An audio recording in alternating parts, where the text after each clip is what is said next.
किसान आंदोलन के नक्श कदम बताएंगे। देखो 12 दिसंबर में जयपुर आगरा, दिल्ली आगरा और जयपुर दिल्ली का जो ये हाईवे था इन्होंने टोल मुक्त किया बोला था, तो बिल्कुल किया। एक भी गाड़ी वहाँ से गुजरी लेकिन किसी ने टोल नहीं भरा, टोल मुक्त हुआ। वहाँ का पूरा रास्ता जो है वो टोल मुक्त हुआ है। देखिए सिंधु बॉर्डर पर 32 साल के किसान अजय मोर शहीद, सर्दी के कारण गई जान। हरियाणा के रहने वाले थे, पीछे 3 बेटियां, माँ और पत्नी। दिल्ली का जो टेम्परेचर बहुत ही कम है, इससे उनको शहादत आ गई है। फ्री में मिलने वाला पानी ये कंपनियां 20 रुपये लीटर बेचती है, तो यदि खेती इनके हाथ लग गई तो अनाज क्या भाव बिकेगा, ज़रा सोचो अंधभक्तों। ये बिल्कुल सही बात है, क्योंकि इनके पास अगर पूरा स्टॉक हो जाता है तो फिर इनकी मनमानी चलेगी। कॉर्पोरेट सेक्टर में, सभी सेक्टर में इनकी मनमानी चलेगी, जो चाहे इतने भाव में बेच सकेंगे।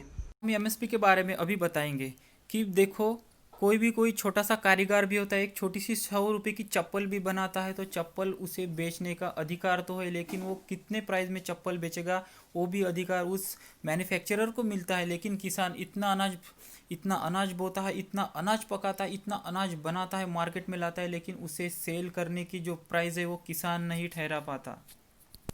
सरकार ने एमएसपी के तय स्टोरेज का जो कानून था, यानी साठाबंदी के हम जिसे कहते हैं, वो पूरा खुला कर दिया है। अब कोई भी कॉर्पोरेट सेक्शन में कोई भी बड़ा से बड़ा बिजनेसमैन हो, बहुत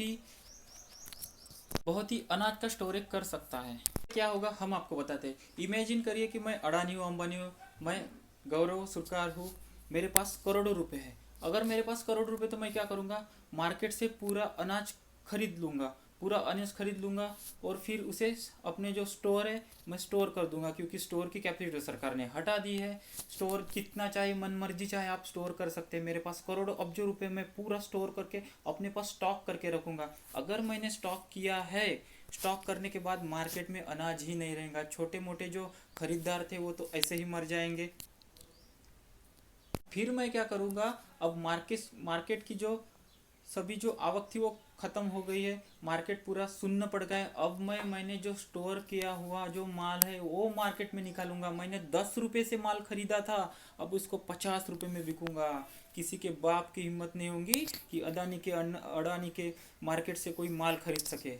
कि किसानों की बात करें तो उनको साल में जितना अनाज लगता है वो अपना निकाल के पूरा बेच डालेंगे, लेकिन जो आम आदमी होगा, जो खरीदार जो खरीदेंगे माल मार्केट में, हम जैसे कॉमन आदमी जो होते हैं मार्केट से माल खरीदेंगे तो हमें इतना महंगा पड़ेगा कि हम वैसे ही गुलाम होते जाएंगे। हमारा जो पैसा है वो पूरा इसमें वेस्ट चला जाएगा। तो देखो कमाई किसकी होगी, अडानी अंबानी की होगी। पैसा उनके पास है और उनके पास पैसा आता ही जाएगा और किसान मजदूर वैसे गुलाम होता जाएगा और देखते देखते ये पूरा देश गुलाम हो जाएगा। आज हम सरकार के रवैये की बात करें तो बीएसएनएल एक अच्छी गवर्नमेंट, बहुत ही पहले चलने वाली कंपनी थी। उसके पैरेलल में सरकार ने कॉर्पोरेट सेक्शन में जियो की स्थापना करके इसे पूरा कमज़ोर करके बंद ही कर दिया। इसलिए किसान प्रोटेस्ट में बहुत से लोग और जो फार्मर्स है वो रिलायंस स्मार्ट और जियो, ये सभी अंबानी अदानी के जो प्रोडक्ट है इनका बायकॉट कर रहे हैं, यानी इसे खरीदना नापसंद कर रहे हैं। दूसरी बात अगर हम ट्रेनों की करते हैं तो सरकार ने अच्छा खासा चलने वाला जो रेलवे का बजट है उसे भी प्राइवेटकरण में डाल दिया है।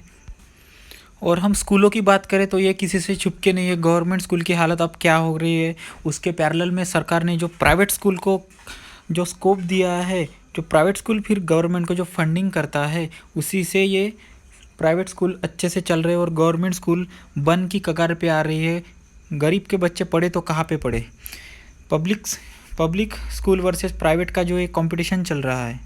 और अभी जो लेटेस्ट गवर्नमेंट की जो स्ट्रैटेजी चल रही है, भारत पेट्रोलियम अच्छा खासा चलने वाला पेट्रोल था, उसके पैरेलल में गवर्नमेंट ने रिलायंस का पेट्रोल पंप खड़ा कर दिया। कॉर्पोरेट सेक्शन में रिलायंस को बढ़ावा मिल रहा है, क्योंकि भारत पेट्रोलियम अभी लॉस में दिखा रहे हैं। प्रॉफिटेबल बीपीसीएल क्यों बेचा जा रहा है, यानी भारत पेट्रोलियम कॉर्पोरेशन लिमिटेड इतना प्रॉफिटेबल है फिर भी उसे लॉस में क्यों बता रहे हैं। ये सब स्ट्रैटेजी है सरकार की। अभी हम एयरपोर्ट या एयरलाइन की बात करते हैं तो अभी जो है 6 लेटेस्ट एयरपोर्ट है गुवाहाटी के वगैरह समथिंग दिया हुआ है।